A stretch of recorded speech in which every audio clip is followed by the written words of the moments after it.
We'll be reading from the Lord's Srimad Bhagavatam, Canto 4, Chapter 29, entitled Talks Between Narada and King Prachinibahi. We'll be doing text 26, not 27, 67 today. Anyways, hold on. Okay. Om Namo Bhagavate Vasudevaya.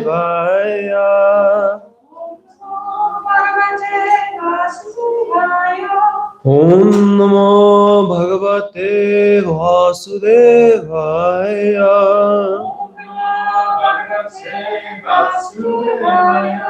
Om Namo Bhagavate Vasudevaya.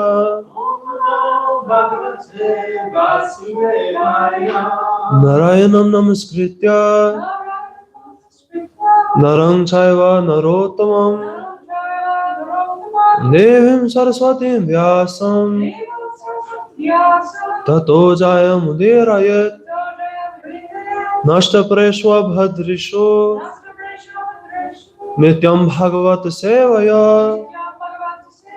Bhagavati Uttam Shloke Bhaktir Bhavati Naishtaki. Okay, now today's verse. Adrishtam Ashutam Chatra Kvachin Manasi Drishyate Yatha Tathanu Mantavyam Nesha Kala Kriyasayam Adrishtam Ashutam Chatra Vachim Manasi Drishyate Yatha Tathanu Mantavyam Nesha Kala Kriyasayam Adrishtam Ashutam Chatra Vachin Manasi Drishyate Yatha Tathanu Mantavyam Nesha Kala Kriyasayam. Bolo. Adrishtam Ashutam Chatra Vachin Manasi Drishyate Yatha Tathanu Mantavyam Nesha Kala Kriyasayam. Adrishtam Ashrutam Chatra Vachin Manasi Drishyate Yatha Tathanu Mantavyam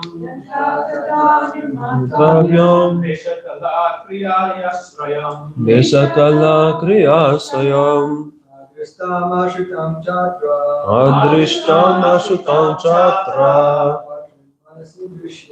Vachin Manasi Drishyate Yatha Tathanu Mantavyam Nesha Kala Kriyasayam. Adrishtam Ashutam Chatra Vachin Manasi Drishyate Yatha Tathanu Mantavyam Nesha Kala Kriyasayam. Adrishtam Ashutam Chatra Vachin Manasi Drishyate Yatha Tathanu Mantavyam Nesha Kala Kriyasayam. Okay, synonyms. Adrishtam, never experienced. Asrutam, never heard. Cha, and atra, in this life, kvachit, at some time, manasi, in the mind, drishyate, is visible, yatha, as, tatha, accordingly, anumantavyam, to be understood, desha, place, kala, time, kriya, activity, ashayam, depending on. Alright, translation, purport by His Divine Grace, A.C. Bhaktivedanta Swami Prabhupada, Shri Prabhupada Ki Jai. Sometimes in a dream, we see something never experienced or heard of in this life. But all these incidents have been experienced at different times, in different places, and in different conditions. Please repeat after me. Sometimes in a dream, we see something never experienced or heard of in this life. But all these incidents have been experienced at different times, in different places, and in different conditions. Purport. In the previous verse, it was explained that in a dream, we see that which was experienced during the day. But why is it that we sometimes in our dream see what we have never heard of or seen at any time during this life? Here it is stated that even though such events may not be experienced in this life, they were experienced in previous lives. According to time and circumstance, they combine so that in dreams we see something wonderful that we have never experienced. For instance, we may see an ocean on the peak of a mountain, or we may see that the ocean has dried up. These are simply combinations of different experiences in time and space. Sometimes we may see a golden mountain, and this is due to our having experienced gold and mountains separately. In the dream, under illusion, we combine these separate factors. In this way, we are able to see gold and mountains or stars during the day. The conclusion is that these are all mental concoctions. Although they have actually been experienced in different circumstances, they have simply combined together in a dream. This fact is further explained in the following verse. Om Agyanadhamrandhasya Gyananjana Shalakaya Chakshu Umilitam Yena Tasmai Shri Gurave Namaha Shri Chaitanya Manobhishtam Sthapitam Yena Bhutale Swayam Rupagadahmayam Yadati Swavarantikam He Krishna Karuna Sindho Dinabandho Jagatpate Gopasha Gopaka Kanta Radha Kanta Namosute Tatta Kanchana Gourangi Radhe Vrindavaneshwari Vrishabhanu Sudrevi Hanumami Hare Pare Vancha Kalpatarubhyasya Kripa Sindhavya Evacha Patitanam Bhavanebhyo Vaishnavebhyo Namo Namah Jai Shri Krishna Chaitanya Prabhu Nityananda Shri Advaita Gadadhara Srivasai Gaur Bhaktavinda Hare Krishna Krishna Krishna Hare Hare Hare Rama Rama Rama Hare Hare.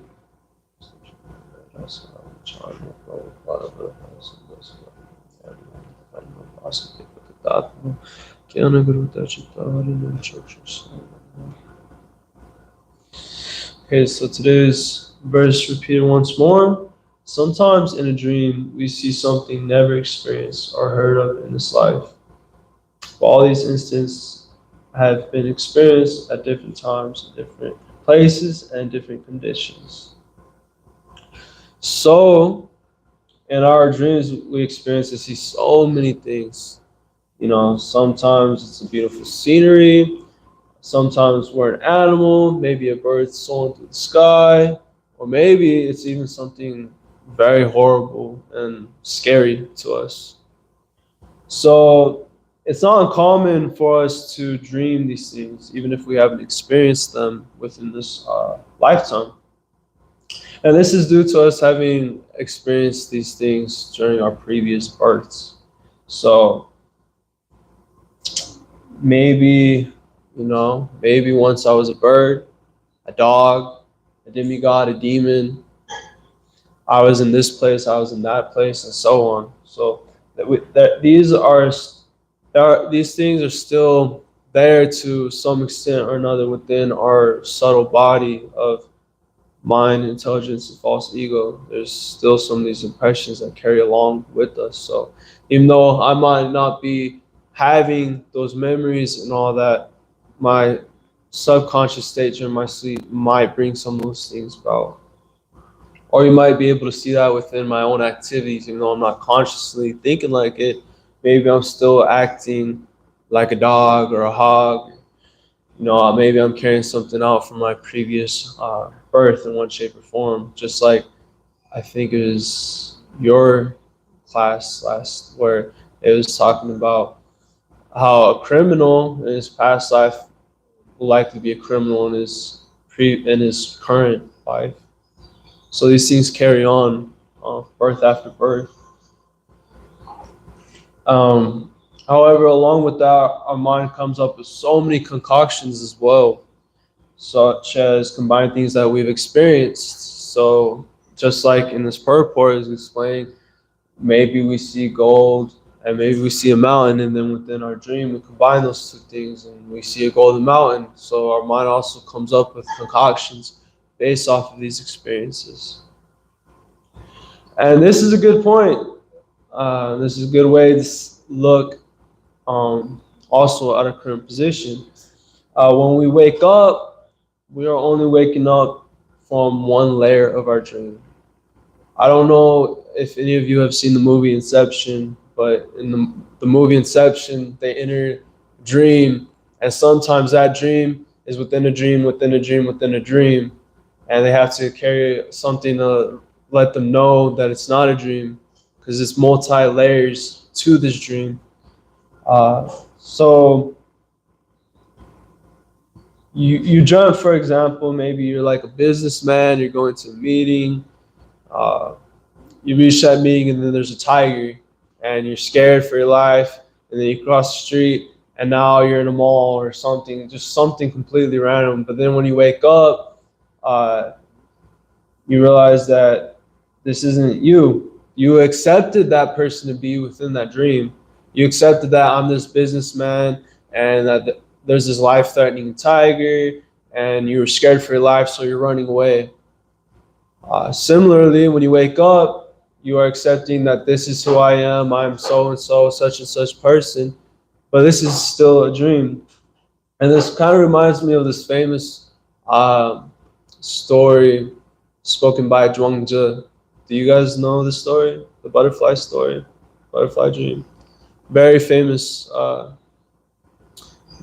famous story written by Zhuangzi.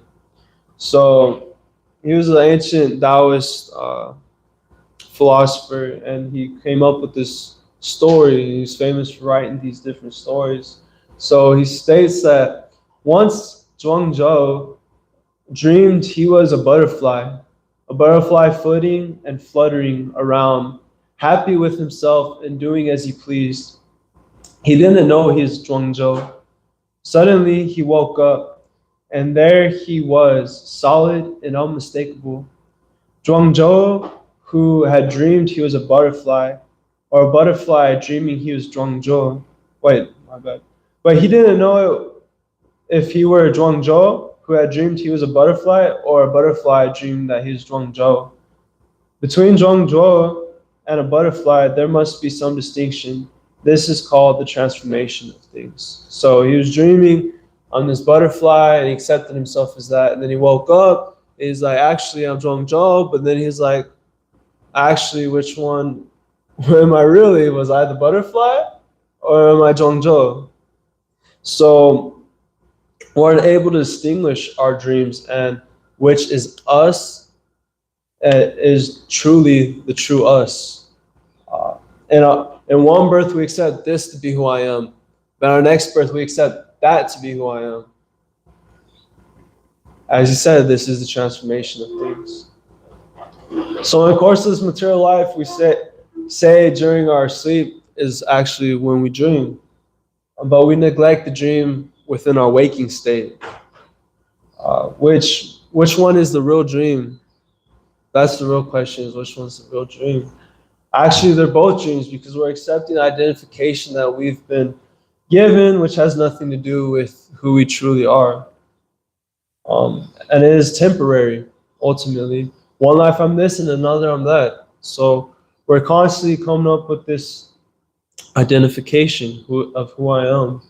And whether in a dream or in this waking life, both are not you, but yet you accept that identity within both. So in this life, I'm believing I'm male or female, I'm Indian or I'm European, I'm Christian or I'm Muslim, I'm a mother or I'm a father, I'm a teacher or I'm a salesperson, I speak this language or I speak that language, and so on and so on. But none of these things, all of these things, have nothing to do with who you truly are. None of them. We so badly want an identity. We're so lost and confused within this material world that in order to establish some form of familiarity, a sense of belonging with some distinction here, we strive and create these different identities just so that we feel comfortable here. So we form this identity and an attachment for it. So maybe I say like I'm proud to be an Italian. I speak my language. I'm an entrepreneur. I'm a father. I'm part of this community. These are my parents, and this is my family. I'm a Lakers basketball fan, and so on. So some of this identity that we create for ourselves, they're temporary even within this life. So at one point, maybe I decide I'm gonna identify myself with this group of people, and I'm gonna dress a certain way, maybe do my hair a certain way. Maybe I use a certain type of lingo, this and that. But then later on in my life, maybe I decide I don't want to be like that anymore. I want to dress like this. I want to be like that. I don't want to speak that type of lingo anymore because now I'm more mature and so on and so on. And now that identity is gone. But we still form this idea of a permanent identity. So we come to a realization that a lot of these external things don't have anything to do with us. So, I don't identify myself with that group anymore, or that group. It could change, but I still identify myself as part of this family, part of this culture, part of this, part of that. We come up with these other things which are more permanent until you reach death. Because no matter what, these things can't technically be taken away from this body.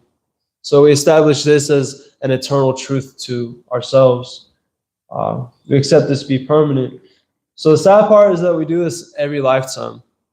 Every lifetime we accept this body and things in relation to this body.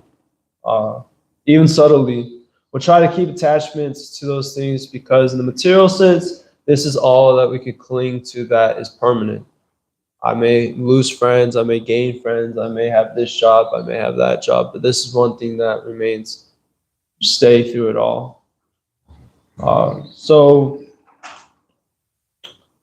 when you don't know the true you, letting go of this false you that you've been identifying with is kind of terrifying.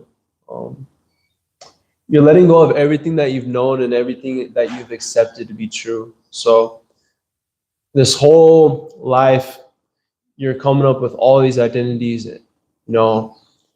I'm so and so. I'm from this family. I'm from this culture. I speak this language. These are my beliefs. These are my opinions. You come up with all these things that you're clinging to be you. I'm a father, I'm a mother. And we start developing a deep sense of attachment to this identity. And especially as you get older, this attachment gets more and more stronger. So it becomes harder and harder for us to come out of this state of thinking. And so coming out of it is a little scary because for the past 20 to 50 to 70 years of your life, you've been identifying with this, and this has been your whole life for decades. And now you're trying to step out of that familiarity, that sense of belonging, that sense of identity. It leaves that sense of emptiness of, well, then who am I? If I'm not this and I'm not that, who am I? And where do I belong? Because now I'm no longer this culture, that family, so and so's parents, so on. All these things I spent my whole life for identifying and creating this identity and gaining some form of happiness out of those. Being part of this group, I got to have this experiences. Being the wife or husband, so we had these experiences. Having these people as my children have been making me so happy. I'm so proud of them, which is good and all, but it turns out this identification that we've been identifying with has nothing to do with who I really am. So what does this mean for me? What does this mean for you? You're meaning to tell me I don't know myself. So then who am I? And this is actually where true knowledge starts to begin, is when you start asking these things. Because now you realize I'm none of those things that I've been identifying with, none of these things that I've formed my whole life around. Now you're getting to the deeper stuff of who am I? What is my position if I'm not anything to do with this? Even in the slightest bit, I'm nothing to do with this body. Tato Brahma Jigyasa. This is the first line of the Vedanta Sutra. That now is the time to inquire. Now that you have this human form and you're able to ask these questions, now is the time that you should be asking these questions and find out, who am I? What is my identity? What is my position and what am I supposed to do?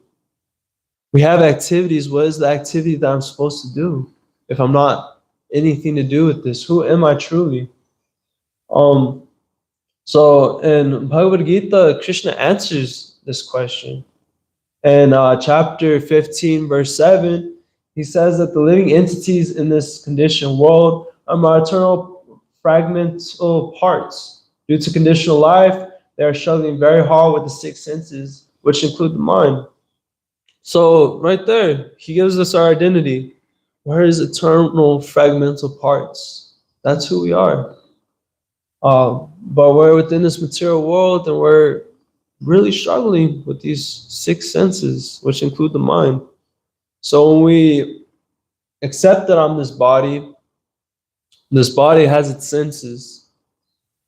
And when you're accepting that I'm this body and not the soul within the body, or if you haven't fully realized that I'm not this body and I'm the soul within this body, then you're still going to be searching out happiness through these senses, because this is your only idea of happiness is through your sense gratification.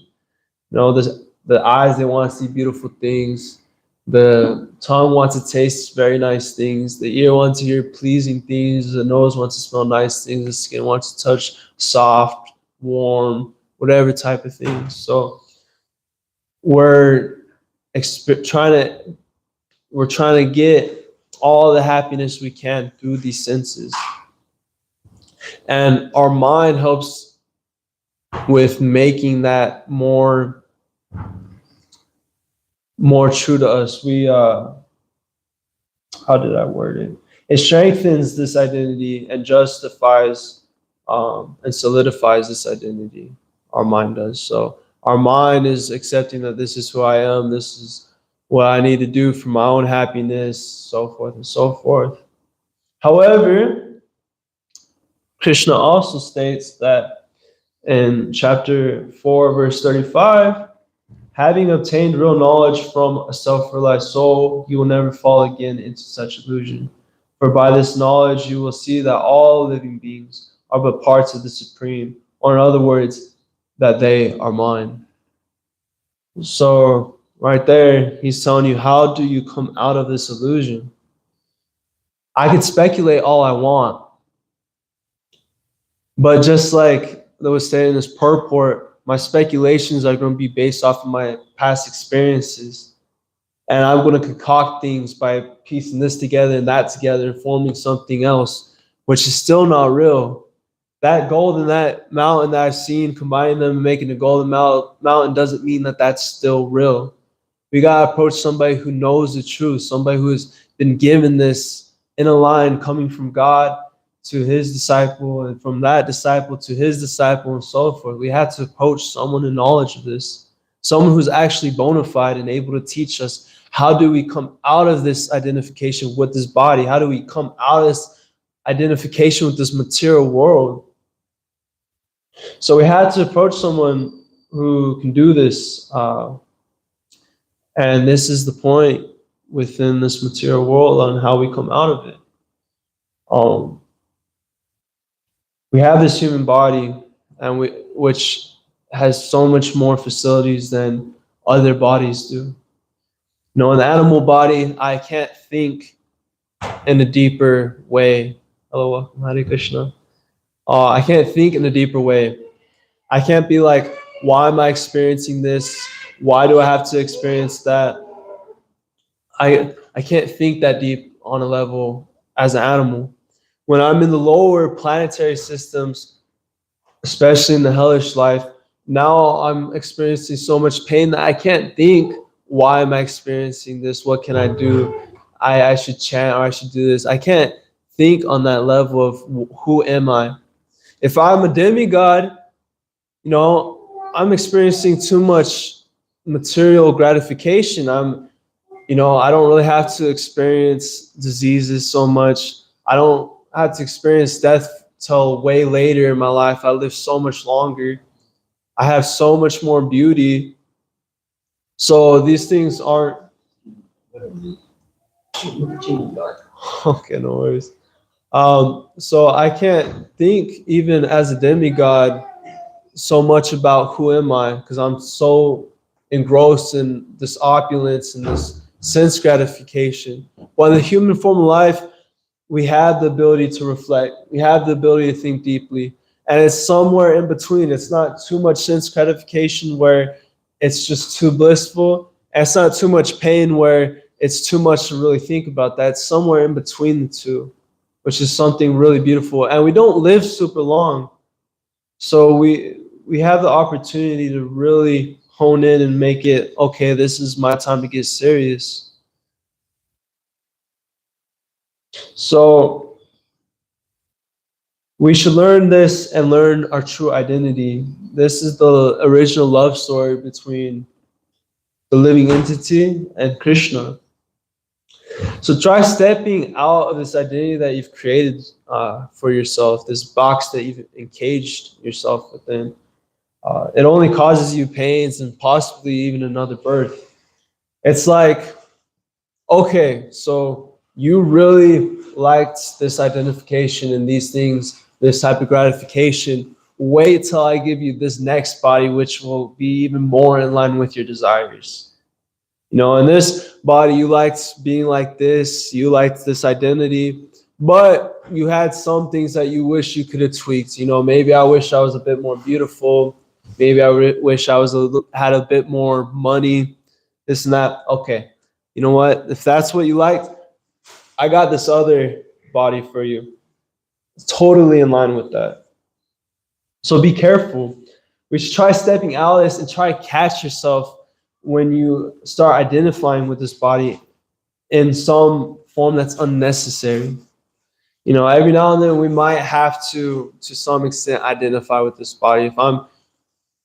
If I'm given a male body, I shouldn't be walking into the ladies' bathroom.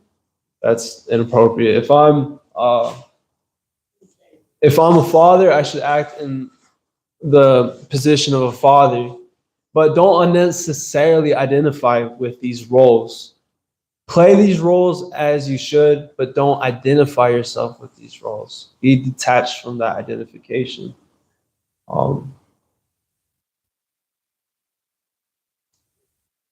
Then step into your true identity, this beautiful identity that you actually have. Because you're a part and parcel of the Supreme. You're Satchit Ananda. You're eternal, full of knowledge and bliss, and full of beauty.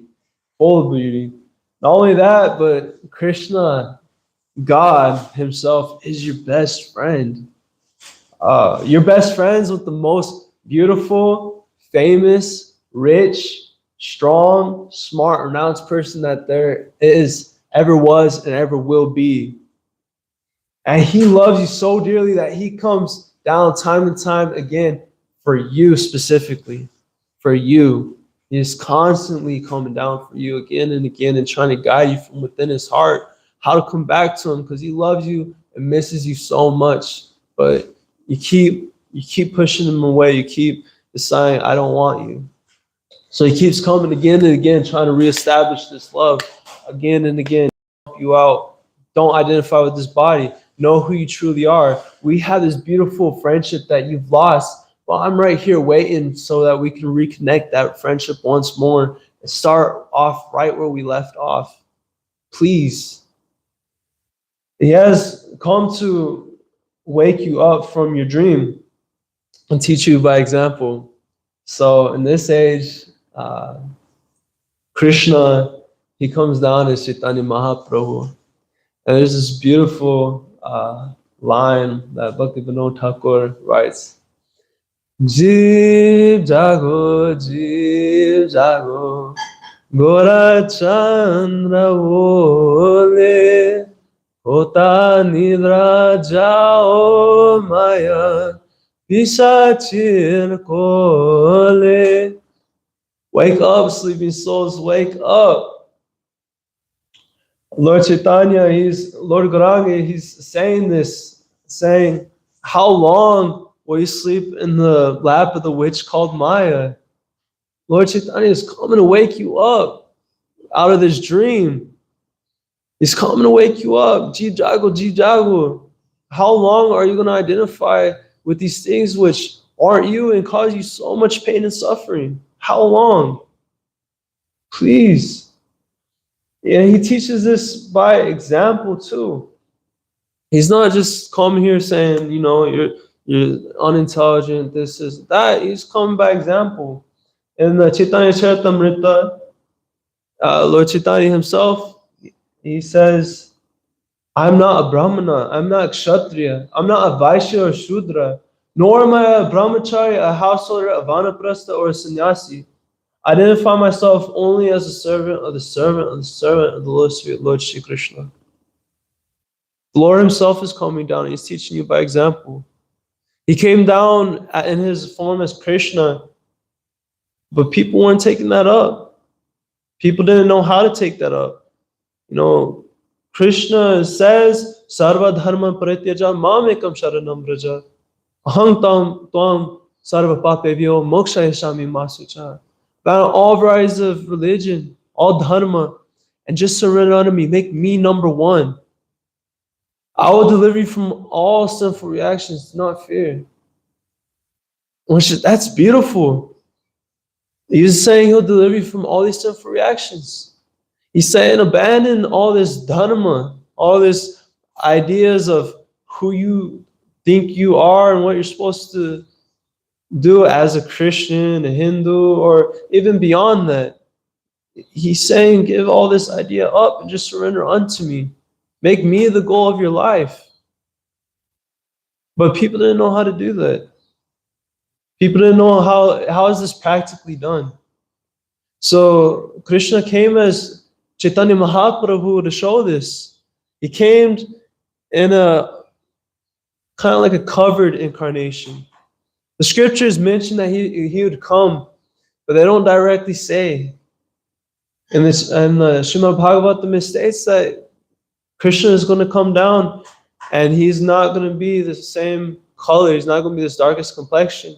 He'll chant his holy name, so he'll be surrounded by people, his close associates, doing the same thing. He came and he's teaching this process by example. If people claim that he was God, he just said, Vishnu, Vishnu, Vishnu. He didn't want any part with that. He was trying to show there's going to be so many people in this life that think they're God, or think that they have it all. But he's saying he's God himself. He even shows by example that he's God. He performs these wonderful things and shows that he's God, but he's not directly going out to the public always saying that, hey, I'm God. Because there's going to be so many people saying, I'm God, I'm God. Just go around anywhere in the world and you'll find people that have this concept that they're God, and they'll tell you and try to make you believe that they're God. And some of these people actually get worshipped for generations and centuries that they're God, but they're not God. There's no scriptural evidence that they're God. But Chaitanya Mahaprabhu, he comes, and as God himself, he's saying, I'm none of these things. I'm not a Brahmana, I'm not a Kshatriya. I'm nothing to do with this body. Because I am eternally the servant of Sri Krishna. We're servants. It's also said in the Chaitanya Charitamrita that the living entity is bound around the neck by the chain of Maya because he has forgotten that he is eternally a servant of Krishna. So this is your real identity. Your real identity is that you're a servant of Krishna. You're a servant of the most high person there is. You're not just a servant to some low-paying boss that criticizes you and bullies you and cuts your pay and this or that. He is the most kind and most loving. Not only are you his servant, but Krishna wants to be your servant. Because this is love. Love is reciprocal. It's not just this feeling. Feelings fleet. I'm happy in this moment, and then I'm depressed in this moment. I'm angry in this moment, and then I'm happy in this moment. Our feelings change. Sometimes you may feel like a feeling of love, but love will flee. This is why so many marriages, or at least relationships, they terminate after some time, is because they're focused on this feeling, which has to do with this body on a basic level. I have this feeling, and this is what I'm going off of, and it feels good, but as soon as it doesn't feel good, I don't want it. But love, real love, is through action. I love you so much. You're sick, let me do this for you. Let me please you. Let me see you happy. It's not so much about what you do for me, but what can I do for your happiness? And similarly, the other person is feeling the same way. They're saying, you know what? I don't really want what you're doing for me, but I'll accept it because it's out of love. But, let me do something for you. Let me make you happy. This is love. It's a verb. It's an action. It's something that you do between. Even if I'm not feeling it, I may not be feeling love for you. I may be upset with you, but I'm still going to show up no matter what. I'm still going to stick by your side no matter what. I'm still going to try and make you happy no matter what. That's love. And Krishna's doing that. We're practically spitting in his face every lifetime saying, I don't want you. I don't need you. I'm trying to escape you. Leave me alone. But God is always right there by your side saying, please, you know what? Let me do this for you. Let me do that for you. Let me fulfill your desire in this way or that way. It might not make me happy. You're wanting to experience this material life in whatever way you can. And I know it's going to cause you pain, but since you think it's going to make you happy, I'm going to do it for you so that you can feel happiness. But at the same time, I'm going to try to do my best to show you what real happiness is because I love you so much. I want to keep coming time and time and again, no matter what, just so that you can love me, so that I can love you again. This is what he's trying to do, and what he's trying to teach is this love that you've forgotten. So please wake up from this dream. Remember your true identity and quit trying to identify with this material world. Don't degrade yourself. You really want to identify with blood, pus, stool, and so forth, that you really want to identify with these things? These things which ultimately cause us no happiness within this life. Is this really your sense of identity? Don't degrade yourself like that. You're part and parcel of Krishna. Krishna is 24 karat gold, and you are also 24 karat gold, as my Guru Dev likes to say. You have such a high exalted position. You're a servant of God, the Most High. That's higher than being a servant of the president. That's higher than being a servant of any of these people, or being friends with any of these people. You have such a high position, but you want to degrade yourself to being something way lower than that. Please wake up from this dream. Don't identify yourself with these things which are temporary, even in the slightest.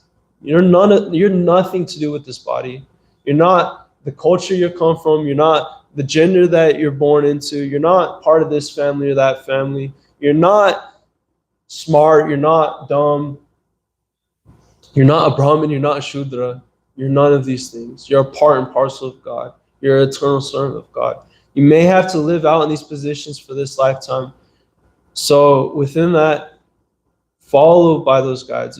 As I said, if you're a male, don't walk into a woman's bathroom. If you're a father, be a father. But don't become attached to this identity. Remember your identity through it all. You're so much more than what you think you are, and you're worth so much more to Krishna than you can imagine. Anyways, I think we'll end here for any questions or comments. We'll start with Ananta first.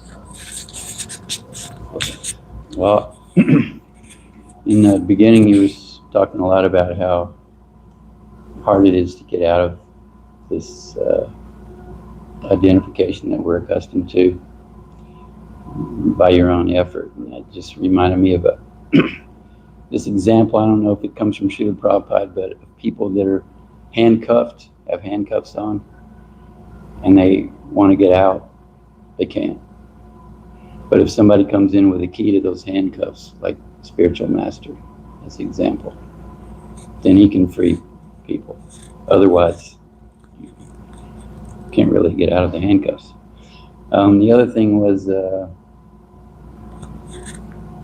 you were talking about how Krishna wants us, he loves us so much, wants us back, and all these things.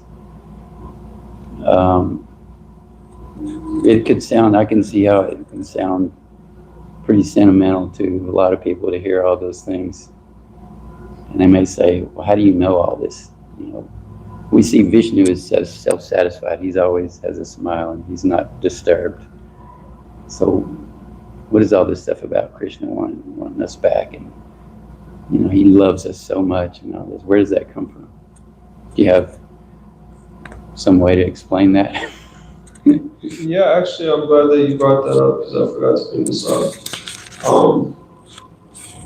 Scripturally, I didn't focus on that part specifically, but I found this quote by Prabhupada, which just by common sense, you would understand it. Prabhupada once said in a conversation in Vrindavan, April 24th, 1975, that if there is little pain in the finger, I become so much disturbed because I have gotten intimate connection with the finger. Similarly, we have got intimate connection with Krishna, and we are fallen. Therefore, Krishna also feels little pain, and therefore he comes down. Krishna is feeling pain, so you become Krishna conscious, then Krishna will feel pleasure. You're part and parcel of him. So, of course, that connection connects with him. But, in another practical example, not even just going based off of scriptures, if you realize just how much he tries to connect to so many people, even outside of the Vedas, to whatever extent that he can in time, place, and circumstances. We have so many different bona fide religions, although they may be temporary and have a start date and an end date. There's still so many religions throughout the world that focus on God in one form or another. So we got things like Judaism, Christianity, Islam. We got things in all different parts of the world. So Krishna is constantly trying to come to these people in whatever way he can. in every form that he can. And then when we look in the Vedas, we see that he's coming time and time again in different incarnations. As Lord Nrsimha to protect his devotee Prahlad, as himself as Vishnu to come to Dhruva Maharaj and satisfy him. So many things that, he doesn't have to do all these things for us. He could be the God that he just leaves you in the material world. He's like, if that's what you want, then cool. Like, you could come back on your own time. You figure out for yourself. He could be that kind of God and give us no direction at all. But he keeps trying to give us some type of direction in one form or another through the Vedas or something else. Does that answer your question? Yeah.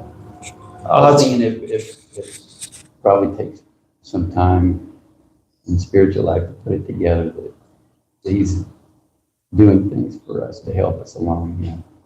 I saw this great video on YouTube yesterday. It was about the theme was the effects of saying no to lust. And it could be any kind of lust, of course, garden variety, but especially the sexual type lust. And there's a person named C.S. Lewis. I think he's from Great Britain, and he's written back in the 30s or something. He was really popular. He still is. Very popular. He did amazing talks that have been put together in books. But there's this one video, and it was amazing what he said about if a person, or when a person sometime in his journey through the lifetimes, he starts saying no to lust, that there's these people in the higher realms and God himself who sees it. They recognize it and they get real excited about it. They start throwing flowers, and just the first time you start to say, no, I'm not going to do that. I don't want that anymore. It's really, really nice. I thought C.S. Lewis was sort of too much Christian. I never wanted to listen to him. He wrote a book called Mere Christians that I've heard about. And I tried to read that, but I couldn't really get interested in it at the time. But that video was really nice. So, but I thought that it takes time to understand how this thing. And personally, I like that idea that God wants us to come back like we're runaways, and He would like for us to come back home like a parent. But that's beautiful. Thanks. That's kind of, maybe that's just sentimental on my part. Maybe I'm just making that up. Thanks for bringing that point up, because now, keeping in mind that others might feel that way, maybe I could start finding more verses to really support that. All right, Kitash, was that in line with what you just said? Very little. I just had a conversation with very little Shastra in support of that conclusion, actually. And that was, we had this talk, it's like, and he was bringing this up that, you're saying God loves me, but he said, like, show me in the Bhagavatam. And it was, there wasn't ample amount to show him in one sense, but one thing that I did remember, Krishna, of course, says Suridam Sarvabhutanam, but then we have our Brihad Bhagavatamrita, and I was in Mayapur, and Niranjan Maharaj was giving a talk on, it was his Vyasa, he was giving a talk on Brihad Bhagavatamrita, and he made this point that, all the indications from that book and what Sanatana Goswami is saying here is that Krishna desperately loves you. And so we can take it from the realized souls who know Krishna. Also, Jesus gives the parable of the prodigal son to indicate that. So there are two things I thought. But in one sense, we don't have like any direct statements by the Lord, except there's something maybe in the fourth canto about, or this canto, Abhigyata, the Brahmin saying that. But we do know Krishna says Suridam Sarvat Bhutanam, that he's our Surit. And then the boy was saying, well, Prabhupada just says that means well-wisher, but in another broader context, Surit means like very, very dearly beloved, sweet friend. I was thinking that verse from the Bhagavad Gita. You can probably see the Bhagavad Gita, that's the one. If you obtain me, you won't have to come back to this temporary miserable world. So it's like, it's a statement, like you said, common sense. He's on our side. He wants us to. It's important to remember Krishna is a personality. He has feelings, he has emotions just like we do, except in our conditioned state, we misuse those things and we identify with so many things that cause us pain or suffering or happiness in a material sense. But Krishna has these feelings as well. And these feelings are experienced especially among other living entities. So that feeling of happiness and joy and sadness is oftentimes in relation with another personality. Arjuna, you had something. Yeah, well, a couple things now, because what Ananta said, that's something I've thought a lot about and looked a lot into. And Kirtaneshwar is right. There's not a whole lot in Shastra, but there is things that give us hints. I'm kind of rusty on my Srimad Bhagavatam, but I think it was Ajamil who was like the demon. No, who's the one who he was calling for his son? Yeah, that's I wasn't a demon. This guy is wrong. He's a bad Brahmin. Okay, well, yeah, he was a bad Brahmin. So on his route to maybe becoming a demon, but because he was chanting, he called out his son's name. Because I asked AI Data Acharya, is there anything in the Bhagavatam that's like the prodigal son or anything that Prabhupada said? And it brought up that story. It said, well, Krishna didn't come directly, but as soon as he heard his name, he sent his Vishnu Dutas to him. And even though he was acting all this way, all his life, water under the bridge, he said, my name, that's my devotee. And yeah, in the Bhagavad Gita, it says, there's no one dearer to me than one who explains this conversation and one who shares this conversation. And Prabhupada's purports, many times does he talk about the prodigal son?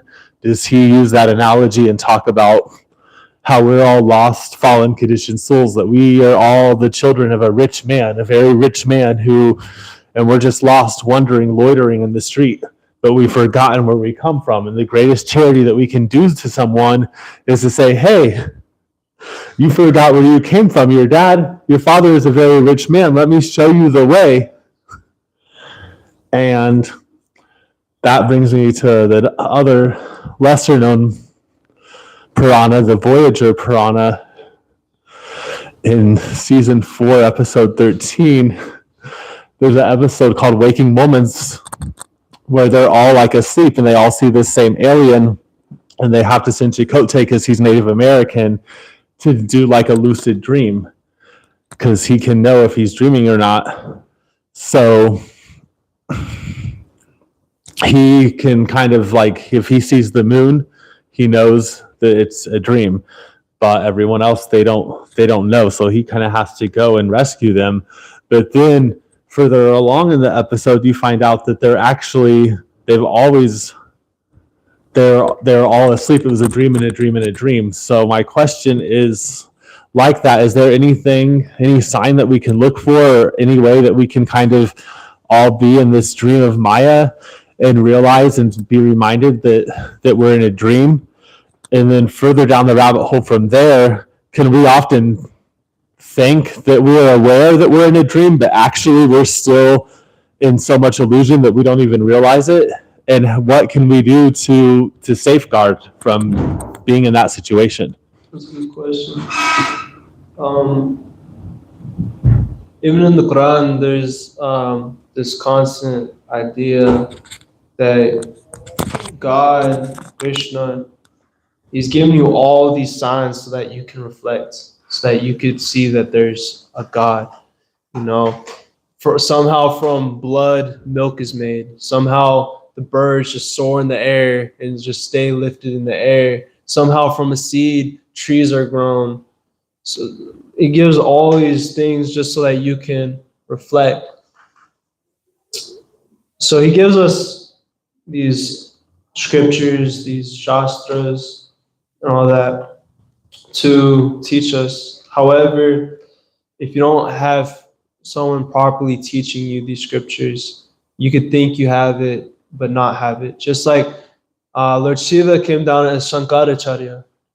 And Shankaracharya, he's very well known, very well followed by many people even today. But he came to actually misguide people. And he took the Vedanta Sutra and all these things and actually changed its meaning. And instead of it being directly what it says or in the state of there being a God, this and that, it was flipped and covered over. So many people took that to be as it is. And because of that, so many people are still thinking that's how it is. Or people, they get some idea of spiritual knowledge. Okay, I'm not this body, but they don't have someone to properly guide them after that realization. Then they come up with all these concoctions of, well, you know what? I want to go astral project to this planet or be this in my next life, this or that, but they still don't know what the ultimate goal of life is. So it's important that we read the scriptures as it is and we follow someone who's actually in a line of a true disciplic succession, someone in true knowledge that could teach us how to actually understand what's being said and how to follow that. And through these things and through your practice, these things will become inherent whether you're dreaming or not. Just like if you're dreaming and all that, but you're not looking at certain things, maybe you don't look at a book, right? If you're dreaming in a book or whatever, generally the words shift around or you can't necessarily read. Or in a dream, you won't have your nose in the dream. Like you won't see it. You'll look down, but there's no nose. So similarly, if you have knowledge of what to look for and how to act on that, then you can know the truth, your real position. Anyways, we're going to end there. Kantara Srimad Bhagavatam ki, Jai Srila Prabhupada ki.